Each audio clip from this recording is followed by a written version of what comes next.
عزیزان گرامی وقار، اب یہ علم کی بات آئی ہے تو یہی بات میں عرض کر رہا ہوں کہ آپ کے خطبات غوث پاک آپ پڑھ لیں، اس میں آپ نے جو تلقین فرمائی سب سے زیادہ علم کی تلقین فرمائی۔ علم کی طرف آؤ، علم کی طرف آؤ، علم کی طرف آؤ۔ اور بے علم اور جاہل لوگ پوری دنیا کے لیے نقصان دہ ہیں، امت کے لیے بھی نقصان دہ ہیں۔ اور اسی لیے تو حدیث پاک میں یہ بھی ملتا ہے قیامت کی نشانیوں میں سے، قیامت کی نشانیوں میں سے ایک نشانی یہ بھی ہے اذا وسد الامر الى غیر اہلہ فانتظر الساعہ۔ میرے آقا فرماتے دین کے معاملات جاہلوں کے ہاتھ میں چلے جائیں گے تو تم قیامت کا انتظار کرو، قیامت کے قریب یہی سب چیزیں ہونے لگ جائیں گی، یہی سب چیزیں ہونے لگ جائیں گی۔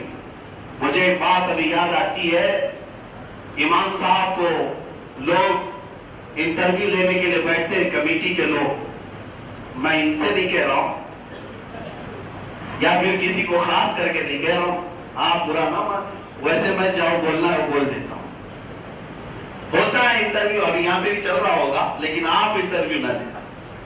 عالم کو ایک عالم کا امتحان لینا ہے تو کسی اور بڑے عالم کو لے آؤ، وہ امتحان لے گا، وہ سمجھے گا، ورنہ تو یہی ہوگا کہ ایئرپورٹ میں ہمارے ساتھ بھی ایسے ہوا تھا، ہمارے ایک ساتھی تھے، مصر کا جو ویزا لگتا تھا وہ عربی میں لگتا تھا، اور زبردستی جو ہے کاؤنٹر پہ بیٹھا ہوا، اس کو کوئی اس سے تعلق نہیں ہے، وہ تو امیگریشن والا دیکھے گا، لیکن کاؤنٹر پہ بیٹھا ہوا زبردستی پریشان کر رہا تھا، ویزا کہاں ہے، ویزا کہاں ہے۔ ویزا دکھایا، اسے سمجھ میں تو آنا چاہیے، تو اس نے کہا یہ نہیں سمجھ میں آ رہا ہے، تو ہمارے ساتھی نے لیا اور کہا، میں پڑھ کے سناتا ہوں، ہمارے ساتھی تھے، انہوں نے کہا سَيَقُولُ السُّفَهَاءُ مِنَ النَّاسِ مَا وَلَّاهُمْ۔ قرآن کی دوسرے پارے کی آیت پڑھ رہے تھے، وہ کہا ہاں بس بس ٹھیک ہے، تو کہا کہ کیا ہے یہ، کہا بس یہی ہے کہ 6 دسمبر تک کا ویزا ہے اس کے اندر، میں بول رہا ہوں آپ مان نہیں رہے اس لیے میں نے پڑھ دیا، کہا ٹھیک ہے بس کافی۔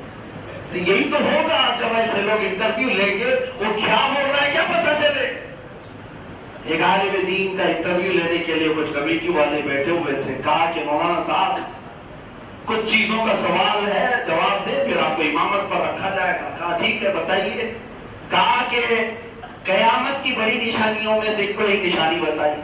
کہا وہ سب سے بڑی نشانی یہ ہے کہ جاہل عالم کا امتحان ہے، یہی تو بڑی نشانی ہے۔ عزیزان گرامی وقار، غوث پاک رضی اللہ تعالیٰ عنہ کی تعلیمات میں سے یہی ہے کہ علم اتنا تمہارے پاس رہے جس سے تمہاری زندگی سنور جائے، تم حلال و حرام کو سیکھ سکو، واجب اور فرض میں تمیز کر سکو، اور اپنی زندگی تو اسلام کے دائرے میں رہ کر گزار سکو۔ اللہ تعالیٰ سب کو علم کی توفیق عطا فرمائے۔ اور ایک بات اخیر میں یہ عرض کروں گا، علم حاصل کرنے کی کوئی عمر نہیں ہوتی۔ اگر آپ کو ایسا لگ رہا ہے کہ میں بچوں کو تلقین کر رہا ہوں، نہیں، بوڑھے بھی ہو تب بھی حاصل کرو۔ اللہ تعالیٰ نے تمہیں موقع دیا، سانسیں چل رہی ہے، 70 سال کیوں نہ ہو گیا ہو، آپ علم حاصل کریں۔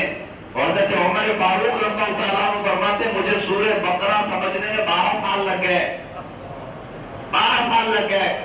شیخ سعدی رحمۃ اللہ علیہ فرماتے ہیں 60 سال کی عمر سے تو میں پڑھنا شروع کیا۔ میرے عزیزو، امت میں بڑے بڑے ایسی مثالیں موجود ہیں۔ ہم نے خود اپنے علاقے میں اپنا ایک مدرسہ قائم کیا تھا جس میں 60 سال 70 سال کے بوڑھے ہمارے پاس پڑھنے کے لیے آتے تھے، جا کر کے آپ معلوم کر سکتے ہیں۔ اس لیے میں یہ کہہ رہا ہوں کہ علم حاصل کرنے کی کوئی عمر نہیں ہوتی، قبر میں جانے تک آپ علم حاصل کر سکتے ہیں۔ اب آگے بڑھتے غوث پاک رضی اللہ تعالیٰ عنہ کے اب زندگی پاک سے جو چیزیں کیوں آتا ہے میں آپ کو بتاؤں۔ اللہ کا ولی جو آتا ہے وہ کسی نبی کا پرتو بن کر آتا ہے، اور نبی پر اگر کوئی اعتراض کرے تو ولی اپنی کرامت سے جواب دیتا ہے۔ ایسے غوث پاک کی زندگی میں بہت سارے واقعات پیش آئے۔ ایک مرتبہ آپ اپنی خانقاہ پر بیٹھے ہوئے تھے، ایک شخص آیا اپنے گھر میں دعوت دیا کہ کل آپ میرے گھر تشریف لائیں، آپ نے قبول فرمائی۔ ایک کے بعد دوسرا آیا، اسی وقت کی دعوت دیا، تیسرا آیا، اسی وقت کی دعوت دیا، یہاں تک کہ لوگ 70 لوگ آئے، ایک ہی وقت کھانے کی دعوت دی۔ یہ بھی بہجت الاسرار میں آپ فرماتے 70 لوگوں کی دعوت قبول کر لی۔ دوسرا دن گزرا، شام کے وقت جو لوگ دعوت کیے تھے وہ سب جامع مسجد کے پاس جمع ہوئے اور فخر کرنے لگے آج میرے گھر غوث پاک آئے تھے. کوئی کہہ رہا ہے میرے گھر غوث پاک آئے تھے, تیسرا کہہ رہا نہیں میرے گھر آئے تھے. اسی دوپہر کے وقت سارے لوگ ایک ہی وقت